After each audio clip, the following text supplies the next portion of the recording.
several states. The states you see in red are those that we project will be picked up by Mitt Romney. The state that you see in blue, Vermont, we project will be the president's first victory tonight. The states in white are places where the polls have closed, but we simply do not have enough information to make a projection. The states in gray are those places where Americans are still voting. The overriding theme of this presidential campaign has been the state of the economy. Anthony Mason has more about how that's been reflected in our exit polls today. Anthony? Yes, Scott, it was overwhelmingly the #1 issue among voters we talked to on our exit poll, although 38% told us they actually see the economy as getting better. That still left 32% who see it getting worse. 28% said it's the same. That getting better number has been inching up in our national polls in recent months. But as far as personal finances, most people say they're actually, doing worse or about the same as they were 4 years ago. 3/4 told us that. So who do they blame? Well, many don't actually blame President Obama. More than half told us that they held former President Bush responsible. 40% blamed the president. Scott. Anthony, thank you very much. Nora, no president has been reelected, not since FDR, with an unemployment rate this high, 7.9%.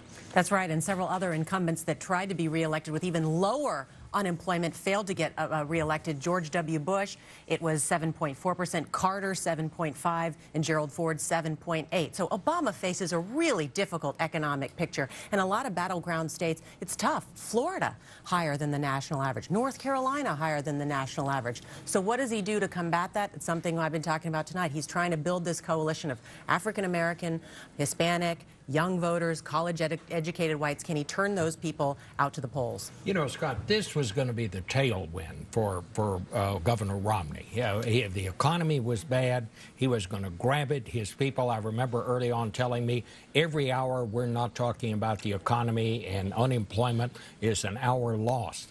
One of the interesting things that we're going to see this evening is, did that prove to be the right strategy, or did they spend so much time concentrating on the economy in those early months that they let the Obama campaign define them? A lot of people say they should have been in there explaining to people who Mitt Romney was. While they were talking about the economy, the Obama campaign was talking about Mitt Romney being a rich guy who just wanted to keep taxes low for his friends out at the country club.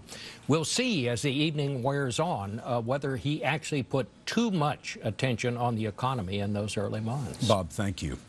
Nancy Cordes is covering the Obama campaign. She's in Chicago tonight. Nancy, how do they see the economy playing for them? Well, this is an exceedingly tricky issue for the president, Scott. He has to make the case to voters that the economy has improved over the past 4 years without appearing to be insensitive to the fact that millions of Americans are still looking for work or don't have the same income that they had, say, 4 years ago. And so out on the campaign trail, he always has this dual message where he talks about the 5.4 million new private sector jobs that have been created over the past few years, the fact that the unemployment rate has dropped from a peak of 10.2% down to where it is today, 7.9%. And it helps him that consumer confidence has been on the rise in the past few months, because often when we see that happening, you see people feeling better about the president's stewardship of the economy. It also helps him that in several key battleground states like Ohio, the unemployment rate is lower than the national average, Scott. Nancy, thank you. In those battleground states, the unemployment rate varies widely. In Nevada, it's almost 12%. In the state of Iowa, it's down to nearly 5%. John Dickerson has been tracking this for us. John? That's right, Scott. In the battleground states, and everything we think about tonight, there will be a national picture, but then there will be the picture in those key battleground states. And the president has a brighter picture in some of those battleground states. There are 5 of them that are below, where unemployment in the state is below 7.9%, which is the national average. And those are states, Iowa, as you mentioned, which has the 4th lowest in the country. Virginia, the unemployment rate is 5.9%. New Hampshire, 5.7%. Ohio, 7%, and Wisconsin 7.3%. But what's really fascinating are those states where it is higher than the national average. And you mentioned Nevada. That's got the highest unemployment rate in the country, 11.8%. Now, one of the themes of this evening is going to be the battle between the economy and then demographics. For the president, the economy in a state like Nevada is quite bad. The state has been hard hit by the housing crisis.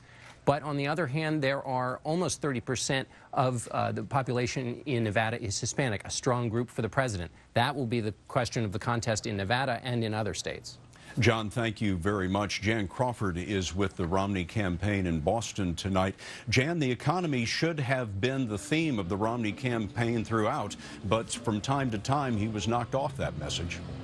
Well, that's right, Scott. Of course, he tried to keep a laser-like focus on the economy. That's what he really built his entire career, his campaign around, focusing on his career in business and on turning around the Salt Lake City Olympic Games, saying that he knows how to create jobs and the president doesn't, that he says the president was a failure on the economy and that Americans deserve better. Of course, Americans have consistently said throughout this campaign the economy is the most important issue. They've given the president low marks on that, and Romney has seen an opening there, although, as you said, sometimes he did get off that, Scott.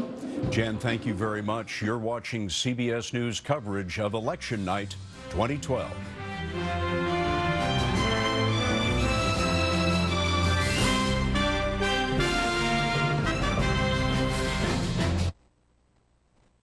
WBZ News presents Election Night. Well, the polls in Massachusetts are open for another half hour or so, and all day we have seen long lines at the polls. Good evening to you. I'm Jonathan Elias. I'm Lisa Hughes. Thanks for watching our special election night coverage. If you're in line by 8 o'clock, you will be allowed to vote. People all across the country are watching this Senate race here in Massachusetts very closely. We have reporters with both campaigns tonight. Jim Armstrong is with the Warren camp, but let's start it off with Ken McLeod. He's at the Brown headquarters. Ken? Well, this may be one of the most closely watched Senate races in the country, but we're in, quite frankly, that sort of awkward period right now where there's 30 minutes to go. The polls are still open, and most of the media and indeed Brown's campaign staff are kind of hanging around waiting for those results to begin to roll in. Now, we're going to show you some pictures of earlier today. Scott Brown right now is upstairs with his family, of course, but after voting first thing this morning in his hometown of Rentham, he jumped on his bus and shook hands at several polling places. Most were in towns where he did well 2 years ago to claim a stunning victory and where he must do well today to beat Elizabeth Warren. I'm talking about the suburbs along the 128 and most importantly the 495 corridors. And now those have got to be Brown territory, the places where his people over party message is designed to resonate with independent voters. Now the doors for the Brown election night party are set to open in just a few minutes here at the Park Plaza Hotel at 7:30. And of course the Brown camp is hoping it turns into a celebration within a couple of hours and not a post-mortem. Live at the Park Plaza Hotel, Ken McLeod, WBZ News. Guys, back to you. All right, Ken, thank you. Jim Armstrong is with the Warren campaign tonight at the Fairmont Copley Hotel in downtown Boston. Jim? Lisa, the room here is already starting to fill with some of the biggest names in state Democratic politics. Chief among them, the governor himself, Deval Patrick, who I spoke with just a short time ago. He used that phrase that everyone uses so often on election night, being cautiously optimistic. But he and other top state Democratic officials do feel like this will be a Warren win tonight. They say the reason why is because of the campaign she ran. Here is some video of her running that campaign in its final hours earlier today. State Democratic officials tell me Elizabeth Warren ran this race the way it needed to be run, from the grassroots, involving everybody at every level. They say that's a lesson they learned the hard way from State Attorney General Martha Coakley's failed attempt to beat Scott Brown last time around. Here tonight, Elizabeth Warren is expected to come to the Fairmont Copley to watch election returns with family and friends. In fact, we're told she's already in the hotel now, although we haven't seen her yet. We're expecting to see her in just a short time. Top Democratic officials telling me there is a lot riding on tonight, but again, they feel confident and cautiously optimistic that this will be a big night for them, feeling like they won't just hold on to the White House, but they're also going to pick up a Senate seat thanks to the campaign efforts. It's a question more of reach than it is of message. When we have voters who understand both of us, what our issues are, what our qualifications are, we're winning that fight. The question is, the voters we haven't been able to touch as easily. And I feel good about our message. All right, thank you very much. Sean Belad is here. His wife Hope is here as well. The kids are coming a little later, I'm told. At this point, with about a half an hour left in the polls, before the polls close, all the candidates, all they can do now is wait. Reporting live from Needham, Jorge Quiroga, Center 5. Let's go to the other half of that race. Kelly Tuthill's in Newton with the Kennedy camp. Cal? Well, Ed, we're here at the Newton Marriott where, as you can see, the preparations continue. Getting the signs just right has been part of the mission for most of the last hour or so. Balloons are up in this room. The buffet tables are out. We are waiting for the guests to arrive around 8 o'clock tonight. Joe Kennedy III is running for his first elected office. He's 32 years old. He's from Brookline, engaged to be married to his fiancée, Lauren. And we are expecting several members of the Kennedy family to join him tonight for what they all expect to be a victory party. We've already talked to Ted Kennedy Jr. He says that Joe Kennedy III was one of his father's favorites. Live at the Newton Marriott, I'm Kelly Tuthill, News Center 5. We have a projection for you. Another state has been won, and let's take a look at the map. You can take a look at the electoral map so we can show you exactly where the numbers are. West Virginia is going to Mitt Romney, so that gives him 5 more electoral votes, and that gives him 24 in the race. So 24-3. You can see that the governor has the 5 in West Virginia. It's a good start for the Romney camp. Mary Saladin's over at Romney headquarters right now. These are not surprises, though, are they, Mary? No, they're not. And, of course, all eyes pretty much on this floor of the ballroom, which is slowly filling up, are on those screens, the big screens, where you're seeing the early returns come in. And I should mention that the Romney camp is periodically changing the channel, so everyone's watching the 3 big networks as well as the cable news networks. What they want to know is who wins those critical swing states, and it's just too soon, of course, to know those. But Mitt Romney, he's all about the math. He knows his numbers. He knows where he needs to pick up electoral votes. The states are Florida, Ohio, Virginia, and New Hampshire. And if Ohio fails for him, he is hedging his bets by spending time at the last minute of this campaign in Pennsylvania, hoping that somehow he can deliver those 20 electoral votes. That would really help him get to his victory number. But again, we're saying, wait, someone's looking. Mitt Romney projected the winner in West Virginia. People clapping for that. So anytime they see something with a big check by their candidate's face, they get a big round of applause. The candidate himself arrived back in Massachusetts around 6 o'clock tonight, landed at Logan after 2 last-minute stops in Pennsylvania and Ohio. He took a motorcade, we believe, here to the convention center, because we saw that pull up around 6:30. Our sources tell us that Mitt Romney is right now in a suite at the Westin Hotel next to the convention center, watching the same thing that all his supporters are. Those first returns come in. He has not written a concession speech, we are told, only a victory speech. It is 1,118 words long. I'm telling you, Mitt Romney is all about the numbers, and his eyes are glued to that set probably right now at the hotel next door. Back to you. All right, again, we just want to go over make sure you understand where the electoral college is right now. We could just put Virginia in the Mitt Romney column, so that's what it stands. Mitt Romney has 24 electoral votes.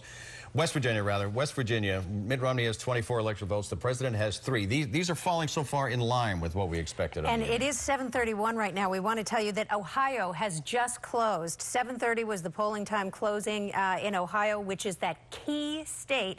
18 electoral votes at stake there. Let's take you to Emily Reamer. I believe we have her. She is live at Obama headquarters tonight in Chicago.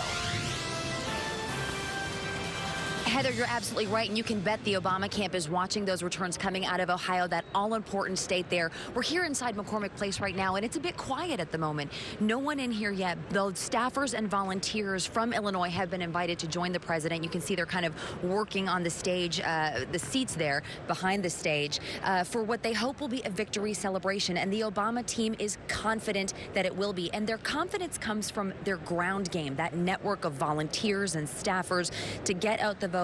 In particular, the early vote. You remember, in 2008, the president's team really dominated the early vote. This time around, both campaigns have spent major money. They have really focused on getting people to the polls early, and people who perhaps wouldn't normally vote. So they're not diluting the vote. They're getting people to vote early and getting them to the polls on Election Day. Now, a Pew Research Center poll last week said an unprecedented number of Americans will vote early. So we'll have to see tonight how that plays out in the results. We do know that the president spent the day in Chicago fairly low-key, made a surprise visit at a campaign field office here, thanking volunteers for their support, did a ton of media interviews in those key states. He's also prepared 2 speeches, we've learned. He is taking nothing for granted, and that is something that the Obama senior staffers have told me repeatedly over the last day and a half. And in Chicago, Emily Reamer, News Center 5. And Governor Romney has prepared just 1, so he says he's prepared just 1. Let's bring in our analysts, Rob Gray, George Backer, Pat Griffin. Rob, let me talk about the U.S. Senate race. What are you looking at? Are you looking at key areas in terms of voter turnout, voter voting? What are you looking for? Sure. I mean, the main thing is urban versus suburban. Brown's going to be strong in the suburban areas and weak in the urban areas. But he did win a few cities in the special. Quincy and Lowell, very narrowly in the low 50s. If he's losing those tonight, I think it's going to be a bad night for Brown. If he's winning them, he might be able to stay where he was. George, when you see the lines like we saw in Dorchester tonight, 2.5 hours long, is that a clear victory in terms of that area for Warren? I think it is. I mean, the Boston number is going to be very important here. In 2008, there were about 235,000 votes out of Boston. If it comes anywhere close, that's a high vote. If it comes anywhere close to that, that's a really good night for Warren. If it's below 200,000, it's a bad night for Warren. But looking at the turnout right now, those people in line, that's Warren's payday. Are you in agreement with them, Pat, real fast, yes or no? No, I am. I think she's got to come roaring out of here with a lot of votes. Yeah. Because I agree that the suburban, particularly women in this race, are going to play a very, very large role. Very good. Okay, our analysts are breaking down what's happening right now. We will be right back. Stay with us.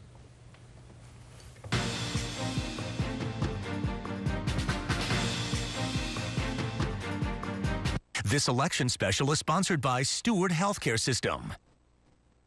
I swear to fulfill, to the best of my ability, this covenant. Every doctor